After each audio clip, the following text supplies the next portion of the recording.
Yo, what is good, everybody? It's S4Kicks here. Welcome back to the channel. Today we have another real versus fake video on the Jordan 1 Lost and Found Chicago's. Let's go ahead and check them out.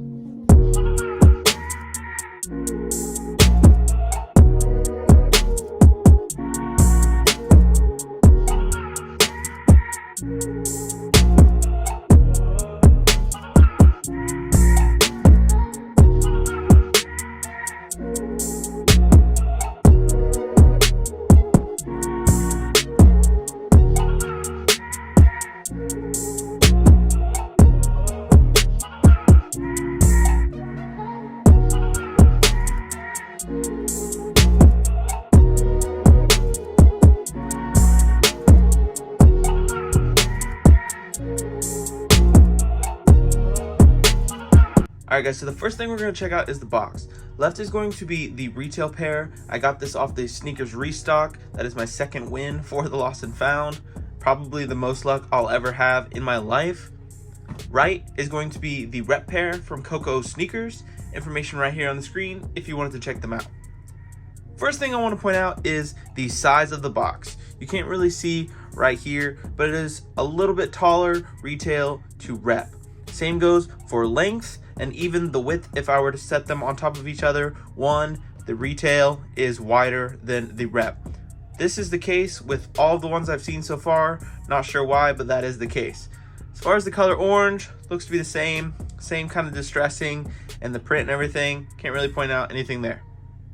Coming over to the front side of the shoe box, you'll see the left, once again retail, right is the rep. There's about an inch difference in height, length, whatever you want to say, right there from retail to rep. I also want to point out the sticker here is a big important thing. It's kind of hard to pick up on camera right now. You can see the yellow in person is faded more worn to kind of give it that vintage aged effect here on the retail, and then rep is a more bright and vibrant yellow. You can also see on the retail the corners are cut off to where it's more of a straight squared off kind of angle. But on the rep one, for some reason, it's more of a rounded. Side by side, you can definitely tell. Next, we're going to look at the Sandy Bros Sports Depot receipts. Left being retail, right being the rep. They've got these pretty spot on. The edging and everything, the size, the font and text, everything seems to be pretty on point. The only thing I can really see side by side is that the rep one is a little bit more bold in font and text than the retail one here on the left. Now obviously, unless it's side by side, and even then it is really hard to see, but it is something to kind of point out right there. Next, we're going to take a look at the tissue paper. Left retail, right rep. Now some of the older batches I got, the color between retail and rep varied a whole lot more, but on this one right here, it is actually pretty spot on. The print and everything looks pretty solid, and it looks to be the same color gray. Getting into the actual shoes, taking a look at the lateral side, left is going to be retail, right is going to be replica. First thing we're going to notice is the collars. The aging cracked effect that they did is slightly lighter on this retail pair, I believe, than my first retail pair from the first drop that I did. But it is a little lighter. You can still see the cracking, obviously, it's just not as noticeable. A lot of the other rep pairs that I had, the cracking wasn't as noticeable, but it was still on par with this one, specifically right here. Now for this rep pair, this is the most cracking I've seen on any of the rep pairs that I've had. I think I've had 3 so far.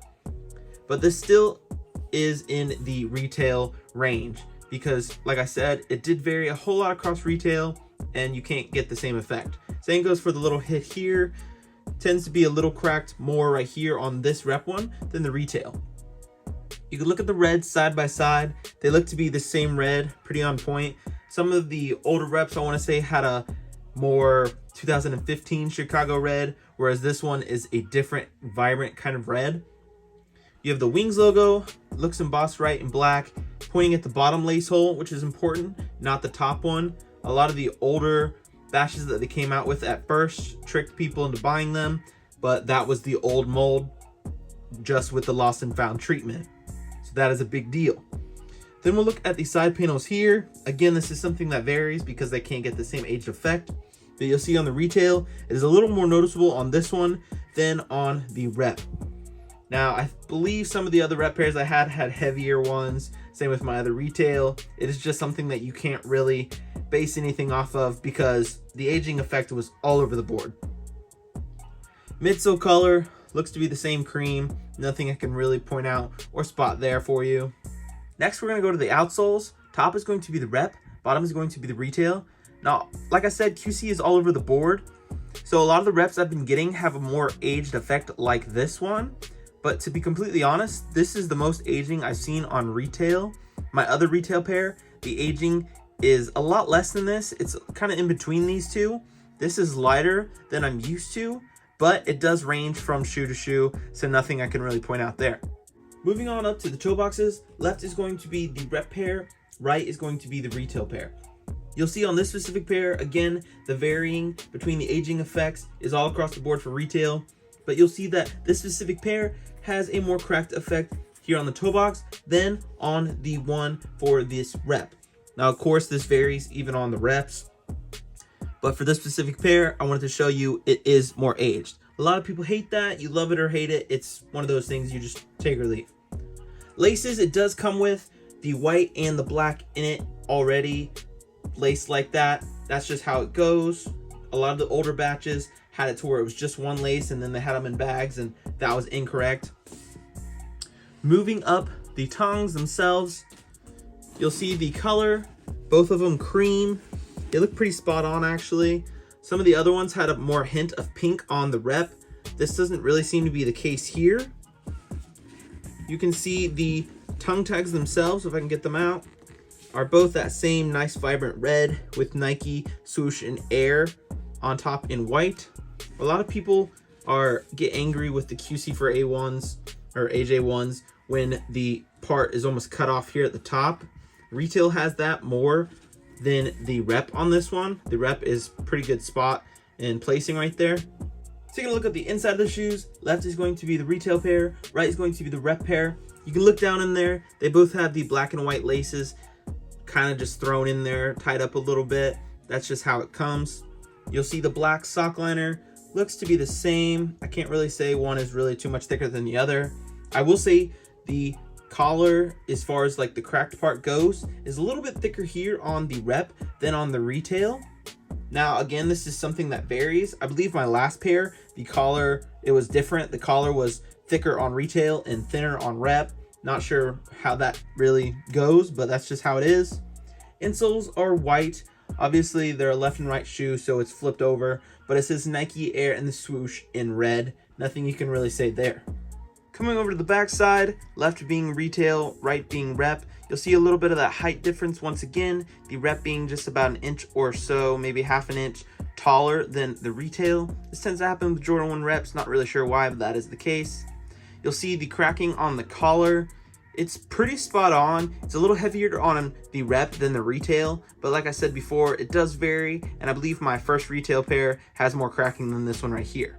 Reds, you can see once again, are matched up the same. Same goes for the little white and cream down here, and the heel tabs and all that stuff. Nothing you can really say. Finishing it off with the medial side, left is going to be the rep pair, right is going to be the retail pair. We still have the cracking, is a little more deep on the rep pair than the retail one for this specific one. Still got the reds and everything matching, midsole colors, all that fun stuff matching. One thing I do want to point out is you can see the side right here, panels. Like we said before, it does vary. It was thicker on the retail pair on the lateral side than the rep pair, but that is not the case here. For the medial side, you can see the rep one has a lot more of that distressing aging effect than the retail pair here. QC was all over the board, so you do get some mismatched kind of panels like that for this. All right, so I believe this is the third go around for me doing real versus fake on the Jordan 1 Lost and Found Chicago's.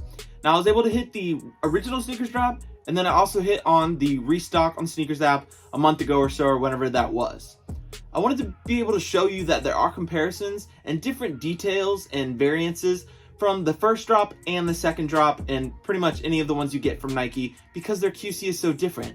So these are spot on perfect with both of those. The cracking on the collars, sometimes you'll see it is heavier than this, sometimes you'll see it is lighter than this. Same goes for the side panels. It's kind of hard to see there, but sometimes it's more cracked than not. The outsole on the bottom sometimes is more aged than not. A lot of the reps before had it too aged and people thought it was too much, but the reality is the second drop pair that I got from Sneakers is even more aged than this and my other reps. So it's pretty spot on. But honestly, like I said, the details that they've got on the reps, from the box to the shoes, everything is pretty perfect. And I'm honestly super stoked that we are where we are today, with reps getting so close that everybody can take home a win, even if Sneakers and Nike gave them an L. Alright guys, I think that's it for today. Just like always, I really appreciate you guys coming over to the channel and hanging out for a bit. Till next time, I'm Dustin for Kicks. Peace.